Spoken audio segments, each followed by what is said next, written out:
Bonjour chers abonnés French Hacking. Aujourd'hui, pour ce résumé d'actualité, nous allons revoir ensemble les événements du mois de mai. Le Festival de Cannes 2023. C'est le mois du Festival de Cannes. Beaucoup de gens savent que les Français adorent le cinéma, et ce n'est donc pas une surprise que le Festival de Cannes est connu dans le monde entier. Mais malgré sa renommée, beaucoup de gens ne connaissent pas l'histoire du Festival de Cannes.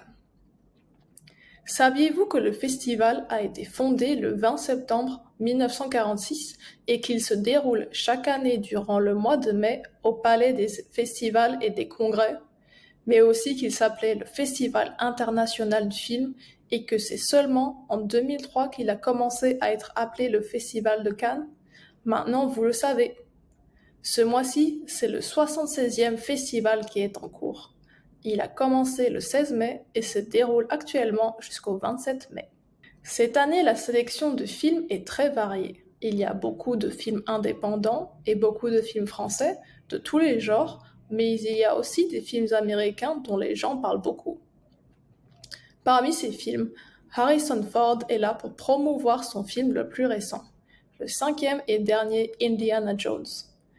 Deux réalisateurs mondialement connus, Wes Anderson et Martin Scorsese, sont aussi à Cannes pour présenter leur nouveau film Asteroid City et Killers of the Flower Moon, dans lequel le fameux acteur Leonardo DiCaprio joue.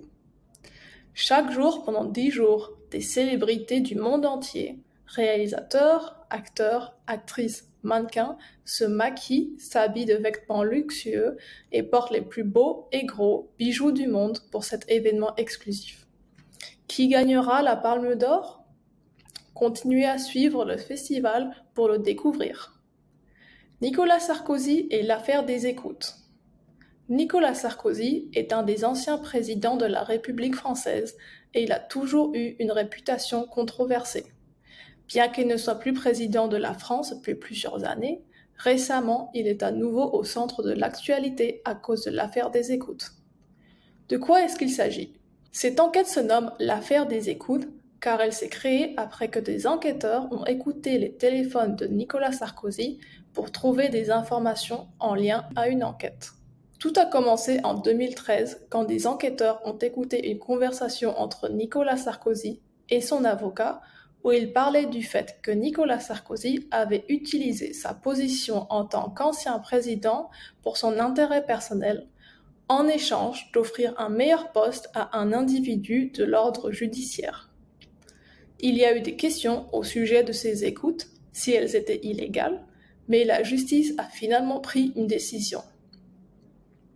Après 2 procès, le jugement a été rendu le mercredi 17 mai.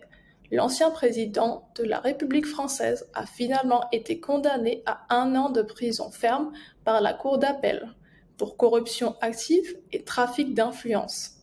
Mais ça ne veut pas dire que Nicolas Sarkozy va aller en prison. Pour sa sentence d'1 an de prison ferme, la Cour d'appel a décidé qu'il sera confiné à son domicile et qu'il sera obligé de porter un bracelet électronique. Mais ce n'est pas tout. En plus de cela, Nicolas Sarkozy sera privé de ses droits civiques pendant une durée de 3 ans. Cela signifie qu'il ne pourra donc pas voter et il ne pourra pas se présenter aux élections pendant cette durée de temps. Pour les Français, le fait qu'un ancien président soit condamné à de la prison et qu'il soit privé de ses droits civiques, c'est quelque chose de complètement nouveau et c'est une décision historique. Il n'y a aucun autre président français qui a été dans cette situation. Nicolas Sarkozy nie toutes ces allégations, bien évidemment. Il se dit innocent depuis le début et va continuer à se battre pour prouver son innocence. La visite éclair de Volodymyr Zelensky à Paris. Pendant que la guerre continue en Ukraine, le soir du dimanche 14 mai, le président ukrainien Volodymyr Zelensky a fait une visite éclair à Paris pour un dîner de travail avec Emmanuel Macron. La visite a été planifiée en dernière minute pour terminer la tournée diplomatique de Zelensky dans les pays d'Europe et était réservée pour discuter des besoins militaires et humanitaires urgents de l'Ukraine.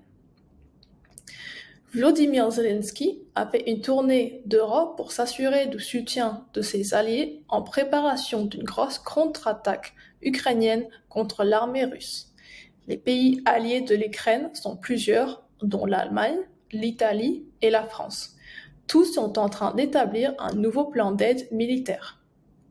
Ensemble, Emmanuel Macron et Volodymyr Zelensky demandent aux pays du monde de mettre encore plus de pression sur la Russie par des nouvelles sanctions.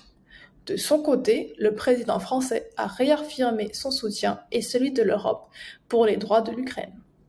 Au nom de la France, Emmanuel Macron a aussi annoncé que des milliers de soldats ukrainiens et polonais seront formés par des forces militaires françaises et ils seront aussi équipés par des chars légers et des véhicules blindés.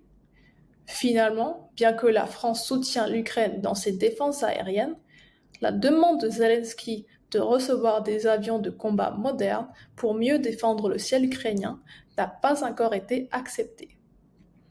Pour plusieurs pays, dont la France, le soutien de l'Ukraine est certain, mais la livraison d'armes de combat comme les avions reste incertaine. Une chose est certaine, le monde entier entend parler de la contre-attaque ukrainienne et tout le monde se demande quand est-ce que ça se passera. Les Français et le monde entier attendent. Et voilà, les principales nouvelles du mois de mai. On se retrouve dans un mois pour le résumé de l'actualité française du mois de juin. Si vous voulez connaître plus de nouvelles de la France et améliorer votre français, inscrivez-vous à French Fluency.